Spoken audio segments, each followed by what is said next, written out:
இயேசு கிறிஸ்துவின் இனிதான நாமத்தில் இந்த புதிய வருடத்திலே உங்களை சந்திப்பது மிக்க மகிழ்ச்சி அடைகிறேன். இந்த வீடியோ பார்க்க வந்திருக்கிற என் அன்பு இயேசு விடுதலை தருகிற ஊழியத்தில் குடும்பம் உங்கள் அனைவருக்கும் இனிய புத்தாண்டு நல்வாழ்த்தினை தெரிவித்துக் கொள்கிறேன். சந்தோஷமா இருக்கீங்களா? ஒரு புதிய வருஷத்துக்குள்ளாக கர்த்தர் நம்மளை கொண்டு வந்திருக்கிறார். புதிய வருஷத்துல நமக்கென்று அநேக காரியங்களை கர்த்தர் இந்த ஆண்டு செய்ய இருக்கிறார். உங்களுடைய வாழ்க்கையில தேவன் பெரிய திட்டத்தையும் பெரிய நோக்கத்தையும் வைத்திருக்கிறார். போன வருடத்துல நடந்த காரியத்தையும் இழப்பையும் மறந்துவிட்டு புதிய காரியத்தை செய்கிற தேவனை நோக்கி நீங்க பார்க்க ஆரம்பிங்க. நிச்சயமாக இந்த ஆண்டு முழுவதுமாக கர்த்தருடைய பிரசன்னமும் ஆவியானுடைய வழிநடத்தலும் உங்கள் குடும்பத்தில் வெளிப்படும். நிச்சயமாகவே கர்த்தர் உங்களோட வாழ்க்கையில பலத்த காரியங்களை செய்ய ஆயத்தமா இருக்கிறார். உங்களுக்காக ஆண்டவர் ஒரு வாக்குத்தத்தை கொடுத்திருக்கிறார். இந்த வருடம் முழுவதும் இந்த வாக்குத்தத்தம் உங்களையும் உங்க குடும்பத்தையும் வழிநடத்த போகிறது. இந்த வாக்குத்தத்தை விசுவாசித்து ஏதோ 1ஆம் தேதி மாத்திரம் கேட்டுட்டு மறந்து போயிடாதீங்க. இந்த வருடம் முழுவதுமே இந்த வாக்குத்தத்தம் கிரியை செய்யும். முக்கியமாக ஆண்டவர் ஸ்பெசிபிக்காக அநேக தோல்விகளிலும் அவமானங்களிலும் நிந்தைகளையும் ஏமாற்றலில் இருக்கிற ஜனங்களுக்காக இந்த ஆண்டு நான் பெரிய காரியங்களை செய்ய போகிறேன்.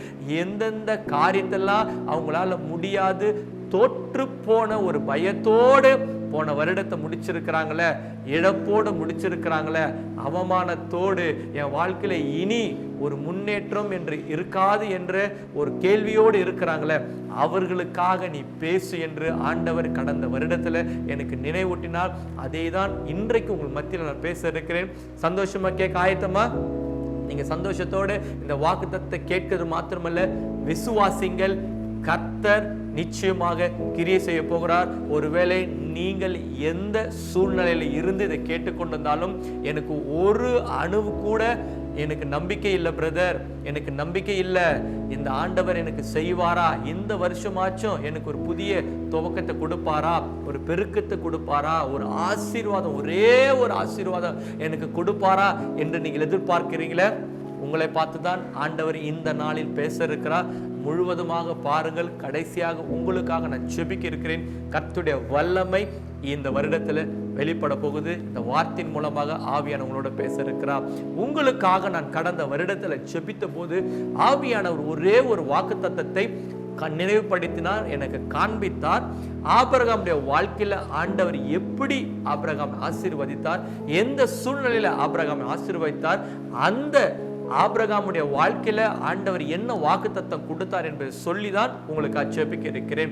வேத புத்தகத்தை நீங்க வைத்திருந்தால் ஆதியாகமம் எழுதின புஸ்தகம் 12ஆம் அதிகாரம் 2ஆம் வசனத்தை கடைசி பகுதியை நான் வாசிக்கிறேன். ஆதியாகமம் 12ஆம் அதிகாரம் 2ஆம் வசனத்தை நான் வாசிக்கிறேன்.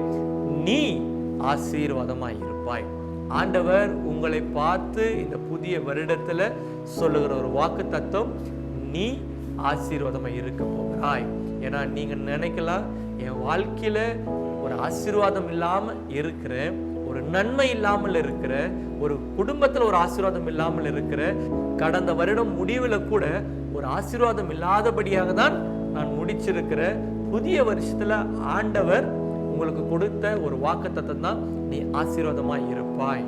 நீங்க கேள்வியோடு இருக்கீங்களே, எனக்கே நான் ஆசீர்வாதமா இல்லை, என்னை எப்படி கர்த்தர் ஆசீர்வதிக்க போகிறார்? இதை தான் உங்க மத்தியில சொல்ல இருக்கிறேன். விசேஷமாக ஆதியாகம புஸ்தகத்துல பார்க்கும்போது ஆண்டவரை அறியாத ஒரு மனிதனாக ஆபிரகாம் காணப்பட்டான். திருமணமாகி இருந்தது. ஆனா ஆபிரகாமுடைய வாழ்க்கையில முதலாவது பார்க்கும்போது அவனுக்கு ஒரு பிள்ளை இல்லை. திருமணமாகி எத்தனை ஆண்டுகள் ஆனதுன்னு தெரியல.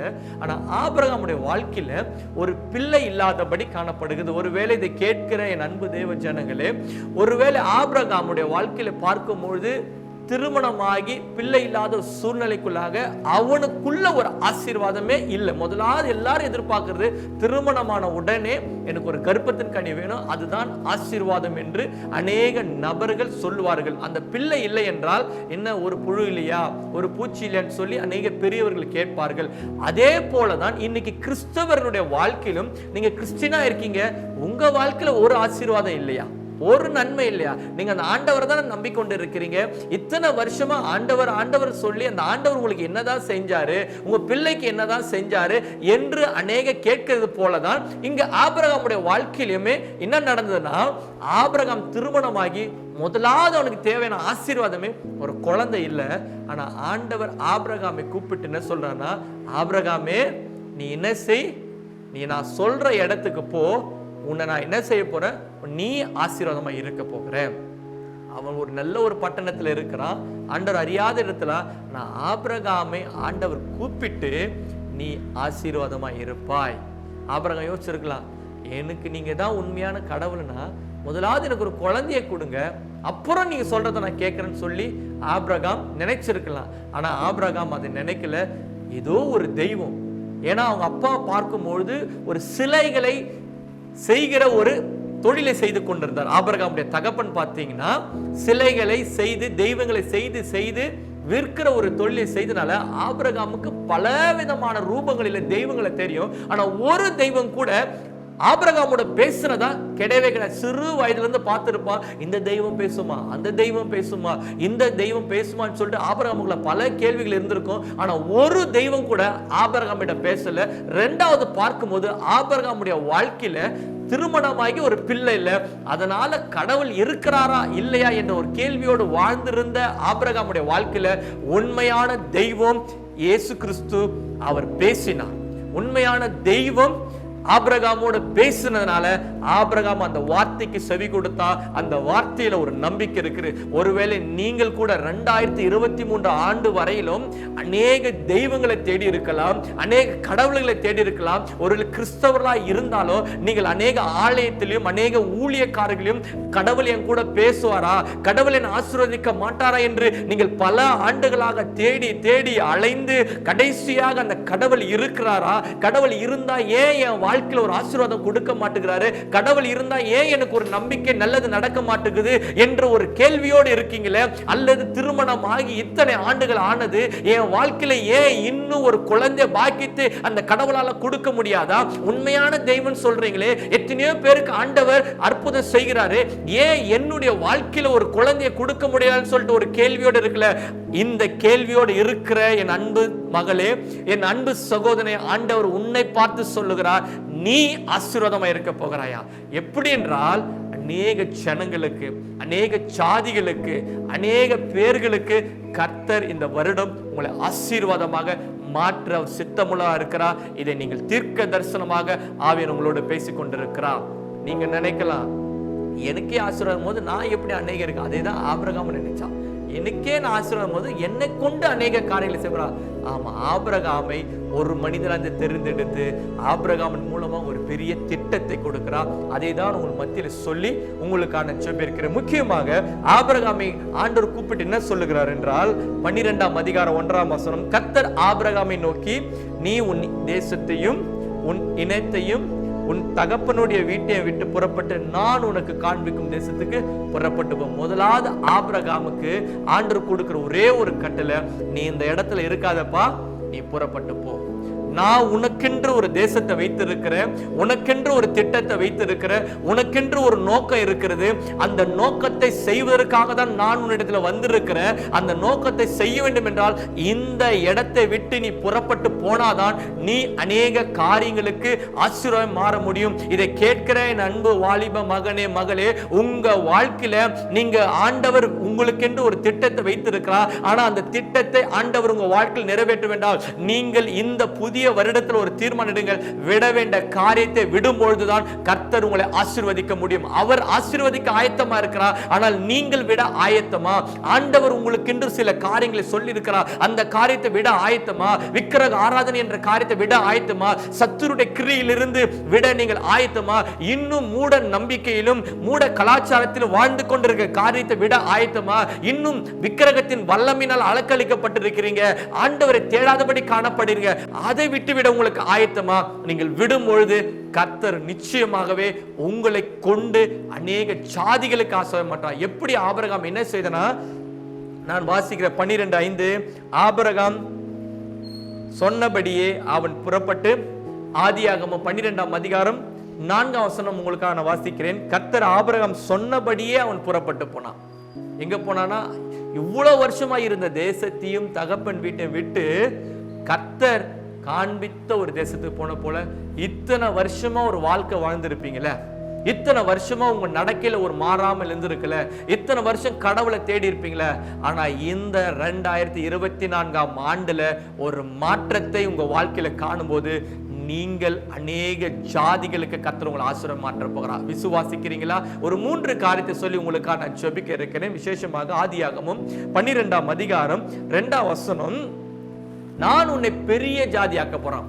ஆண்டவர் இந்த வருஷத்துல 3 காரியத்தை சொல்றார். ஒன்று, நீங்கள் செய்கிற தொழிலா இருக்கட்டும், அல்லது துவங்க போற தொழிலா இருக்கட்டும், அல்லது என் படிப்புல ஒரு உயர்வா இருக்கட்டும், வேலையில ஒரு உயர்வா இருக்கட்டும், அல்லது எதிர்கால துணையா இருக்கட்டும், அது எதுவாக இருந்தாலும் கர்த்தர் இந்த ஆண்டுல ஒரு பெருக்கத்தை கட்டளையிடுகிற ஒரு தேவனா இருக்கிறார். அதுல ஒரு பெரிய ஜாதி ஆக்க போகிறார். ஒருவேளை சிறிய வீட்டுல நீங்க வாழ்ந்து கொண்டிருப்பீங்க, வாடகை வீட்டுல இருக்கீங்களே, கர்த்தர் இந்த 2024ஆம் ஆண்டுல உங்களுக்கு ஒரு பெரிய இடத்தை கொடுக்க அவர் ஆயத்தமா இருக்கிறார். ஒருவேளை நீங்கள் நிந்தையோடு அவமானத்தோடு இந்த தொழில் எனக்கு ஒரு ஆசீர்வாதம் இல்லை, வருமானத்துல ஒரு பெருக்கம் இல்லைன்னு சொல்றீங்களே, இந்த வருஷத்துல ஆண்டவர் ஒரு பெருக்கத்தை கட்டளையிட போகிறார். அல்லது தொழில நீங்கள் எவ்வளோ இன்வெஸ்ட் பண்ணி நஷ்டத்தை தான் கண்டிருக்கீங்க, ஆனா இந்த வருடத்துல ஆண்டவர் ஒரு பெருக்கத்தை கட்டளையிடுகிற தேவனா இருக்கிறார். குழந்தை பாக்கியம் என்ற தடையில இருக்கீங்களே, ஆண்டவர் இன்றைக்கு இந்த வருடத்துல உங்களுக்கு குழந்தை பாக்கியத்தை கொடுத்து உங்களை தாயும் தகப்பனாக கனப்படுத்த அவர் ஆயத்தமா இருக்கிறார். நீங்க வேலை செய்யற இடங்களில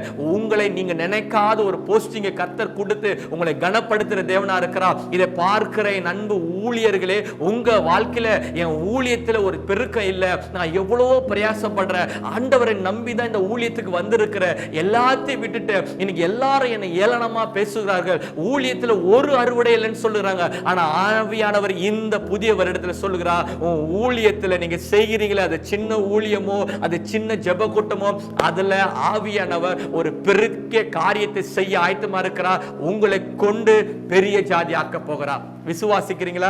2வது காரியம், உங்களை ஆசீர்வதித்து, அவர் சொல்லுகிறார், உன்னை ஆசீர்வதித்து ஆண்டவர் தனிப்பட்ட விதத்துல உங்களை ஆசீர்வதிக்க போகிறார். நீங்க ஒரு சில காரியத்துக்காக ஆசீர்வாதத்தை ஜெபிக்கிறீங்களே, எனக்கென்று ஒரு நல்ல ஏற்ற துணை வரணும், எனக்கென்று என் குடும்பத்தில் தேவையான வருமானம் வரணும், என் படிப்புல இந்த காரியம் வரணும், இதை செய்யணும்னு சொல்லிட்டு நினைக்கிறீங்களே, எவ்வளோ பிரயாசப்பட்டீங்க கடந்த வருஷத்துல, ஒரு காரியத்தை ஆசையில ஆண்டவரே சொல்லிருக்கிறார், உங்களை இந்த 2024ஆம் வருடத்துல உங்களை அவர் ஆசீர்வதிக்க போறார். He going to bless you. அவர் உங்களை bless பண்ண ஆயத்தமா இருக்கிறார். எல்லா காரியத்திலும் என்னென்ன காரியத்துல நீங்க ஜெபித்து கொண்டு இருந்தீங்களோ இத்தனை வருஷம், அதையெல்லாம் கர்த்தர் ஆசீர்வதிக்க போகிறார். 3வது, உன் பேரை பெருமைப்படுத்தவே. ஆண்டவர் சொல்றாரு, ஆபிரகாம் என்ற பெயரை ஆண்டவர் பெருமைப்படுத்தி வைக்கிறார். இன்றைய வேளையில் ஆபிரகாம் குறித்து பேசுறோம். ஒருவேளை உங்க பேர் மறக்கப்பட்டது போல இருக்குது, உங்க பேரை வச்சு ஏளனமா பேசுறாங்களே, உங்களுக்கு என்று பேர் இல்லாத போல மறைக்கப்பட்டிருக்கல, உங்க பேர் மறைஞ்சு போச்சுன்னு நினைக்கிறீங்களே, ஆண்டவர் உங்க பேரை அவர் கனப்படுத்த போகிறார். He going to exalt your name on high. அவர் சொல்கிறார், இந்த 2024 வருடத்துல உங்க பேரை அநேக பேர் உச்சரிக்கும்படியாக அந்த பெயருக்கு ஒரு கனத்தை கொடுக்க போகிறார், அந்த பெயருக்கு ஒரு ஆசீர்வாதத்தை கொடுக்க போகிறார், அந்த பெயர்ல ஒரு கனத்தை கொடுத்து ஒரு பெருமைப்படுத்துறது. அதான் சொல்ற, உன் பேரை பெருமைப்படுத்துவேன். நீங்க விசுவாசிக்கிறீங்களா? நீங்க செய்ய வேண்டிய ஒரே ஒரு காரியம், எதெல்லாம் செஞ்சிருந்தீங்களோ விட வேண்டியதை விடுங்க, அவருக்கென்று கொடுக்க வேண்டிய இடத்தை கொடுங்க, ஜெபம் பண்ணுங்க, வேதத்தை வாசிங்க, உபவாசிங்க, ஆண்டவருக்குன்னு ஒரு சின்ன இடத்தை உங்க இருதயத்துல கொடுங்க. உலகத்துடைய பாவத்தையும் அசுத்தத்தையும் அந்த இருதயத்தை எடுத்து போடுங்க. கர்த்தர் இந்த வருஷத்துல உங்களை ஆசீர்வதித்து உயர்த்த போறார். ஜெபிக்க போறேன். என்னோட இணைந்து ஜெபிக்க ஆயத்தமாக. அன்புள்ள தகப்பனே, அப்பா, இந்த புதிய வருடத்துல இந்த தேவ செய்தியை கேட்கிற அன்பு தேவ ஜனங்கள் ஒவ்வொருத்தருக்காக நாங்கள் ஜெபிக்கிறோம். அப்பா, நீர் கொடுத்த வாக்குத்தத்தம் ஆதியாகமம் 12:2 பிரகாரம் நீ ஆசீர்வாதமாய் இருப்பாய். யாரெல்லாம் இந்த தேவ செய்தியை கேட்டுக்கொண்டிருக்கிறார்களோ, அல்லது இந்த இந்தியாவோ அல்லது வெளிநாடுகளில் இருந்தோ, இயேசுவை அறியாத சூழ்நிலைகளில் இருந்தோ, அல்லது கஷ்டத்திலும் இழப்புகளையும் அவமானங்களையும், மனைவி தனியா இருந்து, கணவன் தனியா இருந்து, பிள்ளைகள் இல்லாமல், தாய் தகப்பன் இல்லாமல் தனிமையோடு ஒருவேளை இந்த தேவ செய்தியை கேட்டுக்கொண்டிருந்தாலும், ஆவியானவர் இந்த செய்தியின் மூலமாக அவர்களோடு பேசியிருக்கிறீர். எந்த காரியத்தில் அவர்கள் ஆசீர்வாதம் இல்லாமல் இருக்கிறார்களோ அந்த காரியத்தில் கர்த்தர் நீர் ஆசீர்வதிக்க ஆசீர்வதிக்க போகிறீர். முக்கியமாக ஒரு பெருக்கத்தை இந்த ஆண்டு கட்டளையிட போகிறீர். என்னென்ன காரியத்துல இத்தனை ஆண்டு காலங்கள் பெருக்கம் இல்லாம இருந்ததோ அது எல்லாம் கர்த்தர் இந்த வருடத்துல இந்த நாளிலிருந்து துவங்க போகிறீர். ஒரு பெருக்கத்தை கட்டளையிட போகிறீர். ஊழியத்துல ஒரு பெருக்கம் உண்டாக போகிறது, குடும்ப வாழ்க்கையில் ஒரு பெருக்கம் உண்டாக போகிறது, அல்லது பிசினஸ்ல ஒரு பெருக்கம் உண்டாக போகுது, படிப்புல ஒரு பெருக்கம் உண்டாக போகிறதப்பா, அல்லது தொழில் செய்து கொண்ட தொழில கடைகளில ஒரு பெருக்கத்தை உண்டாக்க போகிறீர். ஊழியத்தில் ஒரு பெருக்கத்தை உண்டாக்க போற கிருபைக்காக நன்றி. இரண்டாவது காரியம், தனிப்பட்ட விதத்துல நீங்க ஆசீர்வதிக்க போறீங்க. ஆண்டவரே, ஒருவேளை நீ எதற்கு தான் இருக்கிறாய், எதுக்கு தான் வாழ்ற, ஆண்டவரே மனைவி ஒருவேளை அவமானப்படுத்திருக்கலாம், தாய் அவமானப்படுத்திருக்கலாம், நண்பர்கள் அவமானப்படுத்தலாம், நீ எதுக்கு தான் உயிர் வாழ்ற, உன்னால ஒரு பிரயோஜனம் இல்லை சொன்ன மனிதர்கள் மத்தியில நீங்க அவர்களை கனப்படுத்தீங்க. ஒரு ஆசீர்வாதம் இல்லாத சொன்ன மனிதர் மத்தியில அவர்களை நீங்க ஆசீர்வாதமா மாற்ற போற கிருபைக்காக நன்றி. அநேகருக்கு கொடுக்கிறவளை மாற்ற போற கிருபைக்காக நன்றி அப்பா. மூன்றாவது காரியம், அந்த பேரை கனப்படுத்த போகிற ஆண்டவரே, இன்றைக்கு கேட்கிற ஒவ்வொருடைய பெயரையும் ஆண்டவரே நீங்க பெருமைப்படுத்த போறீங்க. அந்த பெயர்ல ஒரு மகிமையை வைக்க போறீங்க, கனப்படுத்த போற கிருபைக்காக நன்றி அப்பா. இந்த நாளில் ஒருவேளை என்னோடு இணைந்து இந்த காரியெல்லாம் விட போறேன் அவ்வளோ என்னோடு செபிப்பாரா ஆண்டவரே, அதுக்கு விடுதலை கொடுங்க, ஒரு நம்பிக்கையை கொடுங்க. பாவத்திலிருந்து விடுதலையாக செபிக்கிறோம். சத்துடைய விடுதலையாக்க போற கிருபைக்காக நன்றி ஆண்டவரே. மனதார வாழ்த்தி ஆசீர்வதித்து நாங்கள் செபிக்கிறோம் ஆண்டவரே. இயேசுவின் மூலம் கேட்கிறோம் நல்ல பிதாவே, ஆமென். அன்பு தேவ ஜனங்களே, விசேஷமாக ஆண்டவர் உங்களோடு பேசியிருக்கிறார். இந்த வார்த்தை இதோடு முடியல, இன்னைக்குதான் துவங்கி இருக்கிறது. ஆண்டவர் உங்களுக்கு ஒன்று விசுவாசம் என்ற விதையை போட்டிருக்கிறார். ஆபிரகாமை போல விட்டு பாருங்க, உங்களை ஆபிரகாம் போல பெரிய ஜாதியாக்கி ஒரு தேசத்துக்கு ஆபிரகாம் ஆசீர்வாதம் மாற்றது போல உங்களை கொண்டு உங்க சந்ததியிலும் உங்க குடும்பத்திலும் செய்யாத காரியத்தை இந்த வருஷத்துல கர்த்தர் செய்ய போகிறார். கர்த்தர் தாமே உங்களையும் குடும்பத்தையும் ஆசீர்வதிப்பாராங்க. ஆமென்.